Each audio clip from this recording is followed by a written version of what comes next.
Bwana, tunakushukuru kwa wema wako, tunakushukuru kwa neema yako, tunakushukuru kwa wakati huu umetupa kuwa katika nyumba yako, kuangalia neno lako, kujifunza kutoka kwako, tubarikie katika jina la Yesu. Amen. Bwana Yesu asifiwe sana. Amen. Ni siku nyingine njema Bwana ametupa kuangalia neno lake, kujifunza kutoka kwa neno lake katika huu mfululizo wa masomo ambayo anasema tumehesabiwa haki kwa neema, sio matendo. Leo tuko katika somo la 12 na tuko katika Warumi mlango wa 11. Mlango wa 11, kichwa cha somo la leo ni mbinu. Mbinu kwa urahisi ni mpango mahususi, si mpango tu hivyo kama vile naweza kupanga kinaenda hapa dukani. Hapana, lakini ni mpango ambao una lengo kubwa na ni mpango wa wakati mrefu. Na leo tunaona mpango wa Bwana Mungu na wanadamu wote. Na tunapoona Bwana Mungu akianza na Israeli baadaye wakiwa na wakati mgumu wa kutii, wakakuwa kabisa hawatii, kabisa hawasikii. Na hata Yesu Kristo alipokuja wakamkataa wenyewe, wakasema hapana, huyo siye yule Masihi walikuwa wanangojea. Na yeye mwenyewe amewaambia na amewazungumzia, akawaambia ni yeye, lakini wakakataa. Na siku ya leo tunaona mbinu ya Mungu. Je, ilikuwa namna gani? Mungu atusaidie tuweze kuona hiyo mbinu, tuelewe nafasi yetu katika kazi ya Mungu, katika mpango wa Mungu. Tunaanza kitu cha kwanza ambacho tunaona hapa kinaitwa mabaki. Mabaki ni neno rahisi, ni kitu ambacho kimebaki. Kama leo wadada wetu wanatupikia hapa chakula cha mchana, labda kutakuwa na mabaki kama kilikuwa kingi kuliko wale wamekuja, lakini wakiwa wachache kitabaki. Sasa tunaambiwa kuna mabaki, na ni katika Warumi mlango wa 11 mstari wa kwanza mpaka wa 10. Nitasoma mstari wa kwanza, wa pili, wa tatu. Inasema hivi: basi nauliza, je, Mungu aliwasukumia mbali watu wake? Hasha! Kwa kuwa mimi nami ni Mwisraeli, mmoja wa wazao wa Ibrahimu wa kabila la Benyamini. Mungu hakuwasukumia mbali watu wake aliowajua tokea awali. Au hamjui yale yaliyonenwa na maandiko ya Elia, jinsi yaliyowashtaki Waisraeli mbele za Mungu? Bwana, wamewaua manabii wako, wamezibomoa madhabahu zako, nami nimesalia peke yangu, nao wananitafuta roho yangu. Tukisoma habari za nabii Elia, tunamuona alipokuwa anatoa ujumbe wa Bwana Mungu, alipokuwa anawasihi wa Israeli wamgeukie Bwana Mungu, hao walikataa. Na walipokataa, basi akajiona ni yeye peke yake. Na hata wakati huo anazungumza hivyo, analia hivyo, anamlilia Bwana Mungu, kuna mama mmoja anaitwa Yezebeli, mama mbaya, na niye mke wa mfalme, na alikuwa amemwambia, leo wewe vile umeua manabii wangu, na wewe utakufa. Lakini alijiona akiwa peke yake. Lakini hapo Mungu akamwambia, hapana, mimi niko na watu 7,000 ambao hawajainamia sanamu, hawajaabudu Baali, hawajapigia magoti Baali. Tunaambiwa nini hapo? Tunaambiwa ya kwamba tangu mwanzo Mungu alikuwa na mpango wa mataifa. Si kusema tu alitaka tu, kwa sababu hata alipoanza huu mpango wake alianza na Ibrahimu. Mbeleni kulikuwa watu kama Nuhu, kulikuwa kama watu wa Adamu, lakini wote walikuwa naenda wanafika mahali wanashindwa, ama huduma yao inafifia, inakwisha. Lakini siku moja akaangalia katika nchi ya Wakaldayo, akamwona mtu ambaye moyo wake ulikuwa unampendeza, na akamwita. Na huyu aliyeitwa Abrahamu alimwamini Mungu na akamfuata. Na akamwambia, sasa utatengeneza taifa mpya, na kupitia wewe mataifa yote ya duniani yatabarikiwa. Kwa hivyo Mungu hajawakatalia Israeli. Hao ndio walimkataa. Lakini tunaambiwa ya kwamba Mungu akamwambia nabii Elia, kuna watu 7,000 wangu. Elia alijiona akiwa peke yake, na wakati mwingine watu wanajiona, mtu anajiona, watu wanajiona wakiwa peke yao, wanajiona ni wachache. Lakini Mungu anasema kuna wengine wengi ambao wako. Basi tunaambiwa aje hapo? Tunaambiwa ya kwamba mambo yake ambayo ya kwamba kuna mabaki kwa kadiri ya uteule wa neema. Kuna mabaki ya kwamba ijapokuwa Waisraeli ni wengi, Ibrahimu aliambiwa watakuwa kama mchanga wa baharini, yaani wawezi wakahesabika, lakini kati yake kuko na mabaki. Kuna wale wataamini. Hata Yesu Kristo alipohubiri, kuna wengi walimfuata, lakini wale wengi zaidi walimkataa. Na katika kumkataa huyo, kwa kukataa kwao, Mungu naye akapata wachache. Yesu Kristo alikuwa na wachache na hawa walimfuata. Na hapa ndiyo tunaambiwa kwamba bado kuna mabaki. Hata siku ya mwisho kuna Waisraeli. Hata siku ya leo tunapoishi, ukienda Israeli hakuna neno la Yesu. Yesu hahubiriwi huko. Hata dini ya Ukristo haitambuliki. Lakini kuna Wakristo Israeli ambao ni Waisraeli. Na hii duniani kote pia kuna Wayahudi ambao ni wafuasi. Basi tunaambiwa hivi basi ya kwamba sasa ikiwa ni kwa neema, sisi tukapokelewa kwa neema. Hatukuwa katika agano, lakini tukaambiwa sasa wale waliokuwa kwa agano walikataa, lakini watu wa mataifa wakapata neema. Na hata katika maisha ya Yesu Kristo tulimuona akiwakaribisha watu wa mataifa, hata akiwapongeza watu wa mataifa. Kama kulikuwa yule Mrumi ambaye alikataa Yesu Kristo aingie kwake, akasema mimi sistahili. Hao ndio tunaambiwa kwa neema Mungu akawafikia na akaendelea akiwafikia. Basi tunaambiwa kwamba kutakuwa na mabaki, lakini haya mabaki ni ya wale ambao watakubali neema ya Mungu. Si wasimame na haki yao kama watoto wa Mungu, watoto wa Ibrahimu. Kwa sababu alikuwa anasema baba yetu ni Ibrahimu. Lakini hizo naambia nyinyi si watoto wa Ibrahimu. Nyinyi ni watoto wa baba yenu Shetani. Yeyote ambaye anamkataa Mungu, basi amepokea Shetani kama baba, kama kiongozi.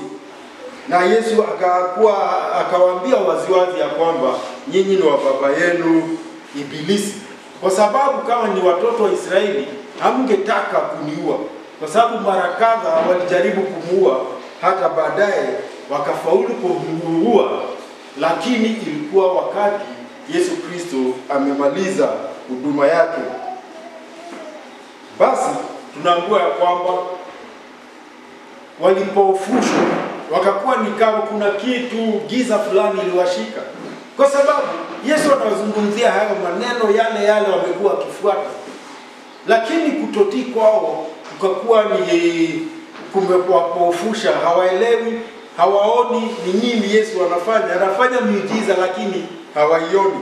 Basi tunaambiwa kwamba sasa wamenaswa na kutengwa, migongo yao daima imeinama.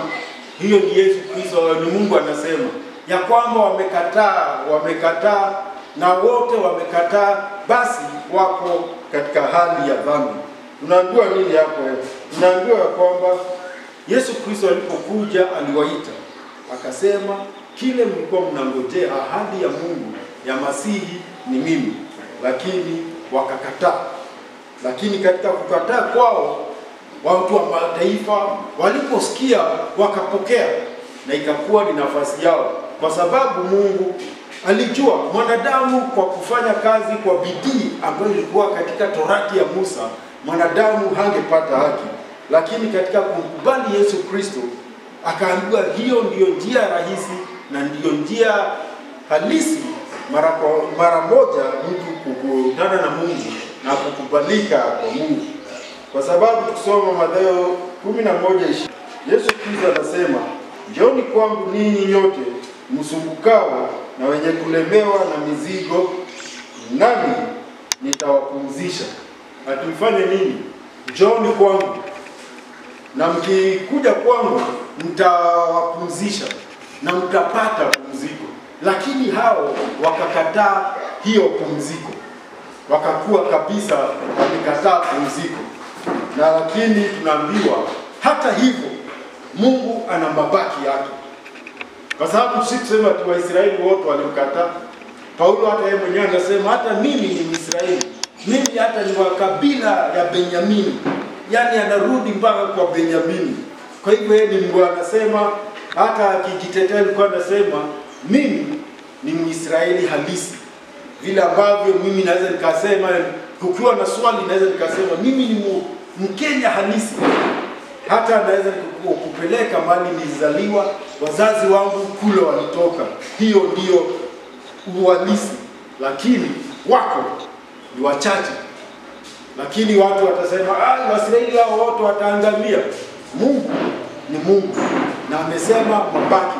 Bwana Yesu Kristo akasema wale ambao hawatamsikia wamepotea, alikuja wapate uzima wa milele. Amen. Jambo la pili, kuna kitu kinaitwa wivu. Wivu ni nini? Wivu ni kutamani kitu ama kujiona wewe kupendezi, ama kuona mtu mwingine ameendelea zaidi yako na unasikia kama ningekuwa. Sasa tunaona wivu. Na kuna wivu mzuri, kuna wivu mbaya. Wivu mzuri ni nikiona mtu vile anaenda na ni anaenda vizuri, nitamani kumuiga. Kama vile Paulo alikuwa anaambia watu, ati nyinyi mniige mimi, mnifuate mimi kama vile namfuata Yesu. Hicho ni kielelezo. Sasa hapa tunaona wivu, na huko katika mlango wa 11 mstari wa 11 mpaka wa 21. Wivu. Nitasoma 11, 12 na 13.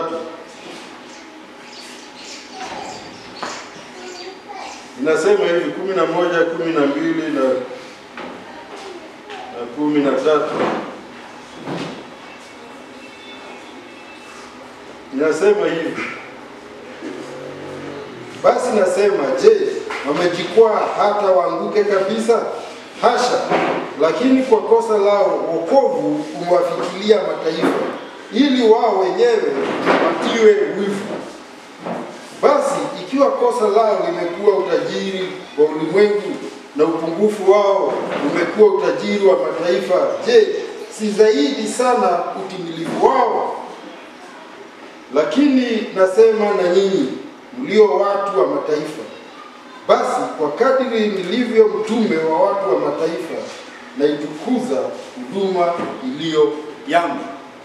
Sasa ni mtume Paulo anauliza, hao walikataa, na walipokataa basi na mataifa kukubali, wakakuwa ni kama wivu, waone wivu ya kwamba sasa mimi naongea mambo ya Musa na meamini huduma ya Musa, lakini hao wanafika kikomo, kwa sababu baada ya Yesu hakuna nabii mwingine amewahi kuongea Israeli.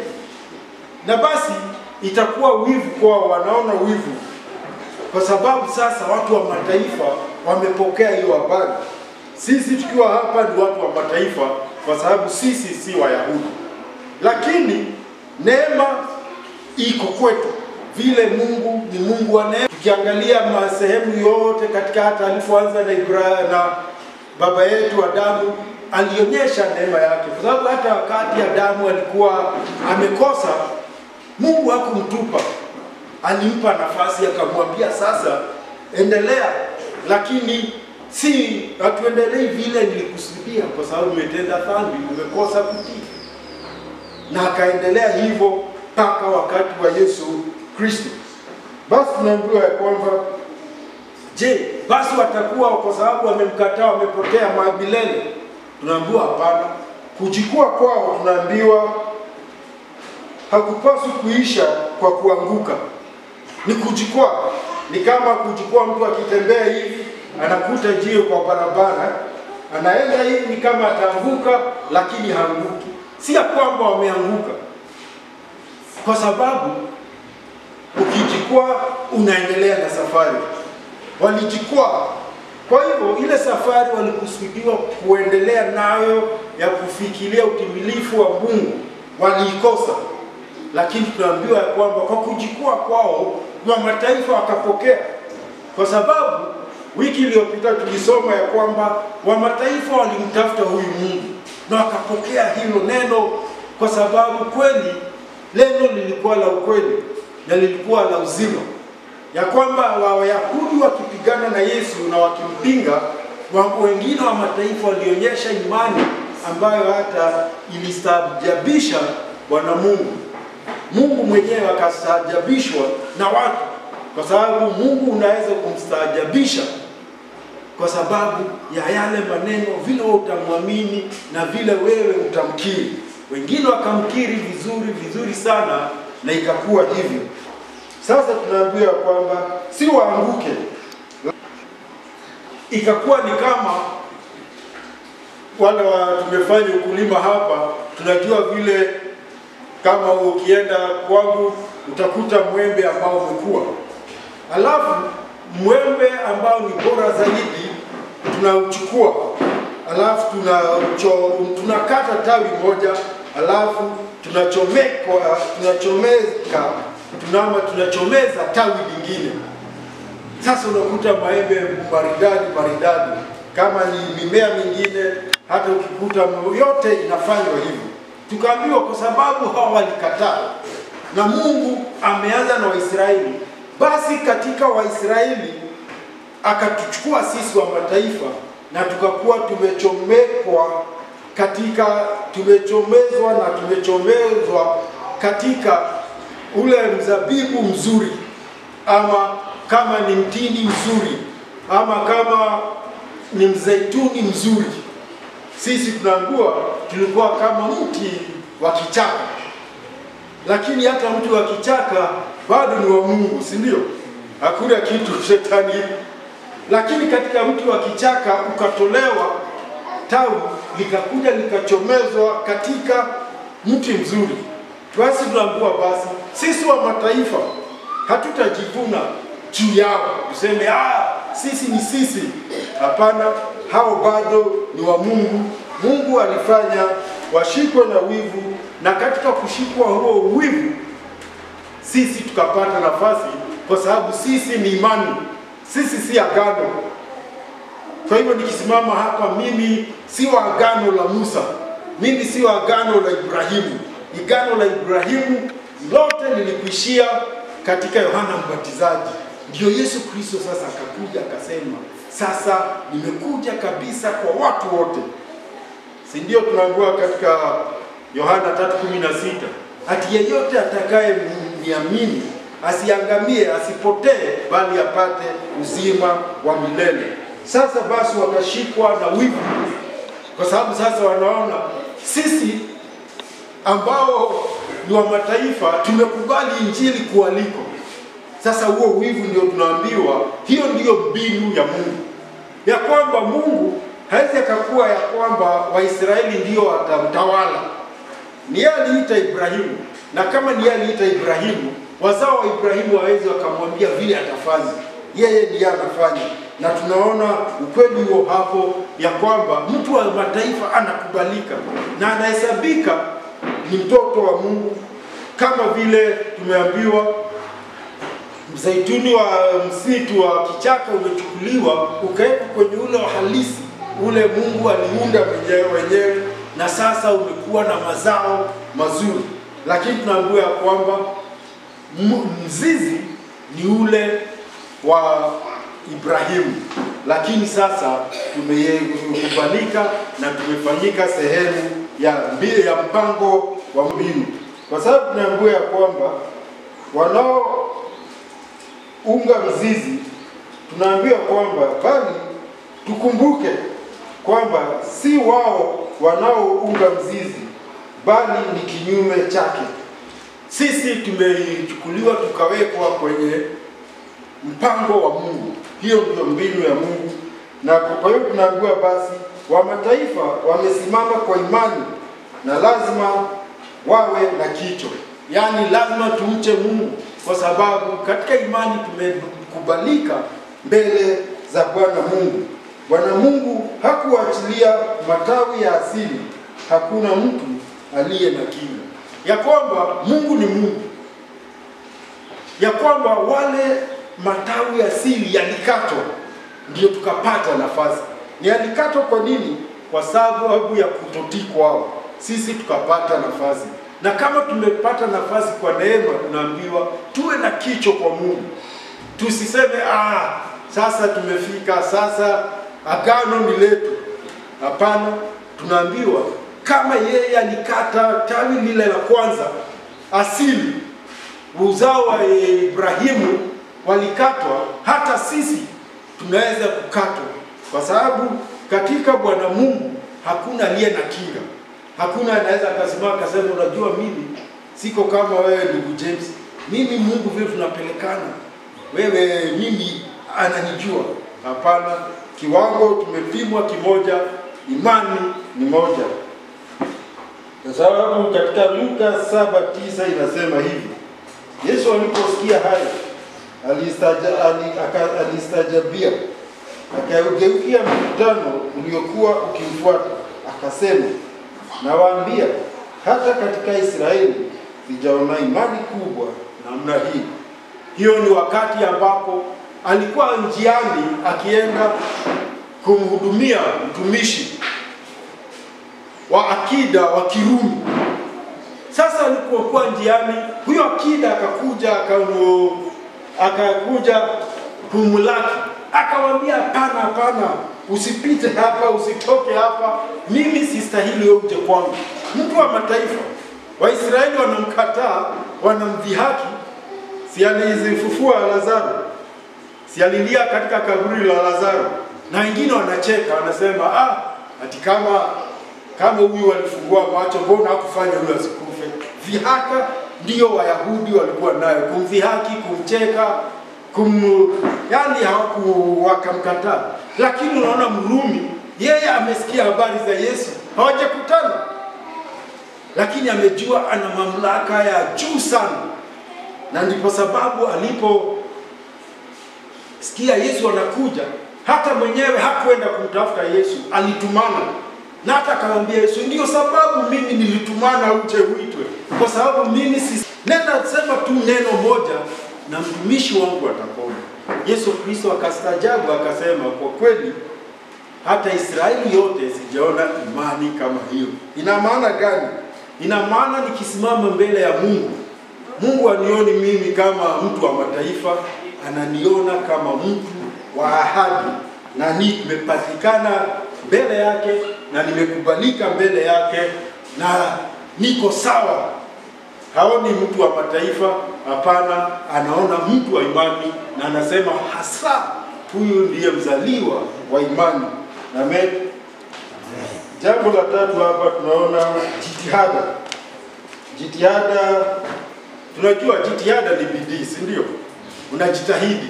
Kama nitasema nitajitahidi nifike kanisani ikifika saa 3. Kama leo nilijitahidi saa 3 niwe, lakini jitihada zangu zikaangulia patupu, kwa sababu wakati nataka kutoka mtu akakuja na ilibidi lazima tuongee. Sasa nikakuja nimechelewa. Sasa jitihada, tunaambiwa jitihada, na hiyo iko katika mstari wa 22 mpaka 27. Tuko katika Warumi mlango wa 11. Sasa Warumi mlango wa 11 mstari wa 22 nasema hivi. Nitasoma mistari mitatu tu kwa sababu ya watu. Inasema hivi: tazama basi wema na ukali wa Mungu. Umesikia? Ati wema na ukali wa Mungu kwa wale walioanguka ukali, bali kwako wewe wema wa Mungu, ukikaa katika wema huo, kama sivyo wewe nawe utakataliwa mbali. Na hao pia wasipokaa katika kutokuamini kwao watapandikizwa, kwa kuwa Mungu aweza kuwapandikiza tena. Kwa maana ikiwa wewe ulikatwa ukatolewa katika mzeituni ulio mzeituni mwitu kwa asili yake, kisha ukapandikizwa kinyume cha asili katika mzeituni ulio mwema, si zaidi sana wale walio wa asili kuweza kupandikizwa katika mzeituni wao wenyewe? Tunaambiwa hivi, jitihada, kutufanya bidii kwa Mungu ina maana sana, kwa sababu tunaambiwa sisi Waisraeli walimkataa Mungu na sisi tukapata nafasi, watu wa mataifa. Na hata siku ya leo sisi watu wa mataifa ndio Wakristo wengi kuliko Wayahudi. Wayahudi walimkataa, lakini tunaambiwa hivi basi ya kwamba jitihada, ya kwamba Bwana Mungu ni mwema kwa wale ambao watamsikia, anakuwa mwema, lakini pia Bwana Mungu ni mkali. Na tumeambiwa kwamba Wayahudi aliwakata, na katika sehemu waliokatwa sisi tukatolewa, tukiwa mzeituni mwitu, tukatolewa huko, tukakuja ndo tukapandikizwa. Na tunaambiwa basi tusipoishi vile tunapaswa, hata sisi tunaweza kutolewa, tunaweza tukakatwa, tuondolewe. Ina maana gani basi? Ina maana tuwe na jitihada, na uovu ambao tulikuwa tumeishi nao na tukauacha, tusiendelee nao, kwa sababu Mungu ni wa rehema. Tunajua hivi, Mungu ni wa neema, kwa sababu hata tukiangalia maisha yetu ambayo tuliishi, tunaona kwa kweli Mungu ni wa neema nyingi na ni wa rehema, turehemiwa. Na nikisimama sasa, sisimami na mambo yangu yale yalikuwa ya kale. Mapema tukaona ya kwamba ni mambo ambayo mengine ni aibu, lakini sasa mimi sina aibu. Ukija uniambia wewe ulifanya, nitakusema nilifanya lini? Hiyo iko huko. Sasa watu ambao walifuata agano la Musa wakakataa Yesu, wakasema sisi tuna torati yetu, lakini katika hiyo torati hiyo wakamkataa. Na ndipo sasa Yesu akakuja na akasema agano jipya. Sasa tukisoma akiongea mambo ya Yohana Mbatizaji, alisema ya kwamba Musa na torati zilikamilika katika Yohana Mbatizaji. Yesu akakuja kama hiyo sauti iliyokuwa ya Yohana ikimtangaza. Sasa sisi tuko katika agano la Yesu, na hilo ndilo agano jipya. Na mataifa wangu haujalishi Mungu. Sasa ni mimi nifanye nini? Nifanye jitihada, kwa sababu Mungu ana wema na alionyesha wema kwa Israeli. Tukisoma mambo yao yote, ilikuwa ukatili, ilikuwa kutotii, ilikuwa watu wabaya, yani wamemkataa kabisa. Lakini hata hivyo aliwafuata mpaka mwisho kabisa, wakamkataa. Lakini katika kumkataa Yesu Kristo, wa mataifa sasa tukafikiwa. Wa mataifa wakaona, huyo mtu ni kweli na tuna nafasi. Na katika hiyo nafasi basi tunaambiwa nini? Tujitahidi. Tusirudi tena katika agano la Musa. Kuongea mimi ni mtu wa agano la Musa. Agano la Musa lilikamilika. Maneno ya Yesu Kristo mwenyewe lilikamilika katika Yohana Mbatizaji. Na tangu Yohana Mbatizaji hujasikia nabii yoyote wa agano la Musa, kwa sababu Yesu alikuja na msalabani akatimiza. Sasa tunaambiwa nini hapo basi? Yohana 16:9, kwa habari ya dhambi, kwa sababu hawaniamini mimi. Yesu Kristo akiongea habari ya Roho Mtakatifu, ya kwamba Roho Mtakatifu atakuja na kutushawishi habari ya dhambi. Na dhambi ni nini? Dhambi si kulewa, dhambi si uasherati. Dhambi ni kukataa kumwamini Yesu. Kwa sababu wakati tulikuwa tumekataa kumwamini Yesu, ndio tulikuwa chini ya dhambi. Lakini katika Yesu Kristo tumetolewa chini ya dhambi. Sasa tuko katika neema ya Mungu, na hiyo ndio imetusimamisha. Kwa hiyo dhambi sio mambo, na mtu ataulizwa wakati wa kiyama, wakati wa hukumu, Mtu ataulizwa ati ulifanya. Ni kama watu wanafikiri utakuwa utahesabu yako yote iko hapo. Hapana, ni kuulizwa ulimwamini Yesu. Na ndio sababu tunaambia kwamba kama jina langu haliko katika kitabu cha uzima, na tukaambiwa na Yesu Kristo mwenyewe ya kwamba kuna wengine watajua kitabu kiko wakidhani, na atafika hapo ambiwe hapana, wewe hujulikani, na wataanza kuteta, Bwana tulihubiri, tulifanya, tulikemea pepo. Aseme mimi sifanye nini? Mimi siwajui. Basi kutokujulikana ni hiyo. Tukimwamini Yesu Kristo ni tuandamane na yeye, tumtii kabisa mpaka dakika ya mwisho. Amen. Nikimalizia sifa 28 mpaka 36 kuna kitu kinaitwa sifa. 28 mpaka 36, lakini tasoma 28, 9 na 30.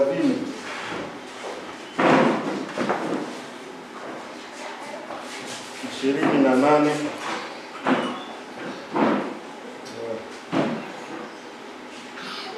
mahali ilikuwa imerudi nyuma. 28 inasema hivi: basi kwa habari ya Injili wamekuwa adui kwa ajili yenu, bali kwa habari ya kule kuchaguliwa wamekuwa wapenzi kwa ajili ya baba zetu. Kwa sababu karama za Mungu hazina majuto wala mwito wake. Kwa maana kama ninyi zamani mlivyomuasi Mungu, lakini sasa mmepata rehema kwa kuasi kwao. Ati kadiri karama za Mungu ni sawa, aliwapa karama wakakataa. Ni kama wewe nikupe kitu ukatae, nitakulazimisha, sitatafuta hicho kitu. Na hivyo ndivyo ilikuwa. Waisraeli walikuwa wanajigamba, walikuwa wanajua sisi ni watu wa Mungu. Sisi, na ndio hata wanasema watu wa mataifa. Lakini katika Ibrahimu Mungu alisema watu wa mataifa yote watabarikiwa. Mungu, hiyo ndio sasa tunasema mbinu ya Mungu, ya kwamba anachukua mtu mmoja, kwa sababu hata wakati Bwana James unaenda kwa shamba, unalima yote pamoja. Si kuna mahali unaanza. Unajua nikianza hapa, nitaenda nifike hapo, nirudi. Nitoke hapa, si hata wewe Pastor Moro wakati uko katika ufundi wako, hujengi yote, unachukua mmoja. Na hii mbao itashikana na ingine. Hiyo ndio mbinu ya Mungu. Akaanza mbali. Na alianza na Adamu, akaangalia katika nchi ya Wakaldayo. Wakaldayo walikuwa watu wanaabudu sanamu, lakini kwa njia moja ama nyingine katika hekima yake, alipoangalia moyo wa mtu mmoja anaitwa Abrahamu, akamwambia njoo, toka huko kwenu, njoo nitakubariki, utakuwa taifa na dunia yote. Wewe fikiri umetolewa kijiji chenu unaambiwa dunia yote, lakini tuambiwa kwa imani akamfuata Mungu na akafanya hivyo. Basi tunaambiwa hivi ya kwamba Israeli wamekuwa maadui wa Mungu kwa ajili wamemkataa, wameasi. Lakini kwa habari ya uteule ni wapendwa. Kwa wateule bado ni wapendwa wa Mungu, lakini ni maadui. Ni kama vile kijana wangu anaitwa Mwirori anaweza kufanya uadui na mimi. Sikunakuwa hivyo. Unasikia mtoto aongei na mzazi, ameniona mimi ni adui, lakini sitamfanya yeye akuwe adui wangu, natabaki kuwa mpendwa wangu. Kama yule kijana alikuwa ametoka kwa baba yake, amekataa uhusiano wa baba yake, lakini baba yake anamngoja kwa sababu kwake bado ni mwanae mpendwa, na alipomwona amerudi akampokea. Basi ndio tunaambiwa ya kwamba sisi sasa tumekuwa wateule, na sisi sasa tumekuwa wapendwa wa Mungu. Kwa hivyo Mungu akituangalia sote hakuwabagui, haoni Myahudi na haoni mtu wa mataifa, kwa sababu tunaambiwa Bwana Mungu kina chetu ni katika Israeli. Alianza hapo. Lakini sasa kama alianza hapo, basi tunaambiwa nini? Wote wanadamu wanaweza kupata rehema, na hata Wayahudi watapata rehema, lakini si rehema tu watu watapewa tu hivyo waambiwe, oh, nyinyi ni Wayahudi mlifanya yote mabaya mlifanya, kujeni. Hapana. Hata yule baba alipompokea yule kijana wake alifanya nini? Aliomba msamaha. Si aliomba? Lakini baba yake akamwambia, hiyo sahau. Mimi nilikusamehe, nilipokuona hapo nilijua umerudi. Hivyo ndivyo tunaambiwa sifa ya Bwana Mungu na sifa ya wa mataifa. Kila watu wana sifa mbele za Mungu. Wayahudi wana sifa kwa sababu hapo ndipo alianza. Mataifa pia kwa sababu hatukuwa hapo kwanza, lakini Mungu katika mbinu yake, katika mpango wake, tulikuwa tumepimwa tutakuwa hapo. Na tukikubali hapo, basi sisi tunakuwa sawa. Na ndipo na Yesu Kristo tunaambiwa akakuwa mzaliwa wa kwanza kati ya ndugu wengi, na akisimama ni ndugu. Na tunaambiwa kama ni hivyo, basi wakati atatukuzwa, wakati kila ulimi utakiri, na wakati atasimama katika ufalme wake, tutasimama pia. Si kama watumishi, hapana, si kama watumwa, lakini kama ndugu zake. Na hivyo ndivyo tunaambiwa, hiyo ndiyo sifa basi ambayo Mungu anatafuta kutoka kwa watu wake. Sifa si kuimba, si kusema, ni kuishi vile Mungu anakusudia, ni kuishi katika maisha ya uaminifu, maisha ya kutii. Waisraeli walikataliwa, lakini wana nafasi ya kurudishwa. Na sisi pia wakati wowote ambapo tumekosa, tuna nafasi ya kurudi na tutapokelewa, na tuna nafasi nzuri, tutarejeshwa ambapo Mungu anataka. Nikimalizia ni funzo katika Ayubu 42:1-2 nasema, ndipo Ayubu akamjibu Bwana Mungu na kusema, najua ya kuwa waweza kufanya mambo yote, na ya kuwa makusudi yako hayawezi kuzuilika. Na ni kweli makusudi ya Mungu hayatazuilika. Alitaka watu wale, alichagua wakamkataa, lakini hata katika kukataliwa na watu wake bado akapata wengine waliomkubali, na akapata dunia yote ambayo imemkubali. Si wote wamekubali, lakini kila mahali injili imehubiriwa, jina la Yesu linatangazwa. Kutafakari basi nikimalizia ni 11 hiyo Warumi mstari wa 5 nasema, basi na vivi hivi wakati huu wa sasa yako mabaki waliochaguliwa kwa neema. Neema ndio wazo kuu hili. 11:20 vema yalikatwa kwa kutokuamini kwao, na wewe wasimama kwa imani yako, usijivune bali uogope. Walikatwa kwa sababu ya kutokuamini, lakini sisi tumepatikana katika Mungu kwa sababu ya kuamini kwetu, kwa sababu ya neema, si kazi tumefanya. Na sala hili ambalo ni nzuri unapofikiria hayo ni katika Warumi 11:35, au ni nani aliyempa yeye kitu kwanza, naye atalipwa tena? Ati ni nani basi Mungu alimpa kitu? Mungu kwanza. Hata kile ambacho tunatoa huwa ni Mungu ametupa kwanza, kwa sababu tukikuja duniani hatukuji na chochote, tunakuta mali, si ndio? Na hayo mali hata tukitoa hakuna mtu, Mungu hana deni ya mtu. Tukijua hivyo, basi tutamwishia vile ambavyo tunapaswa na tutampendeza katika maisha yetu. Bidii yetu itakuwa hivyo, na hivyo ndivyo tumeitwa, ndio tupokee wokovu. Amen. Yehova Bwana Mungu wetu awabariki. Tuombe. Asante Bwana kwa neno lako, tusaidie siku ya leo kuone wewe kama Mungu ambaye kusudi lako haliwezi kuzuiliwa. Basi hebu tuwe waaminifu kwako, tuwe wanyenyekevu kwako, tujitoe kwako kabisa kukutumikia na kukuabudu na kufanya kusudi lako katika maisha yetu, katika jina la Yesu nimeamini.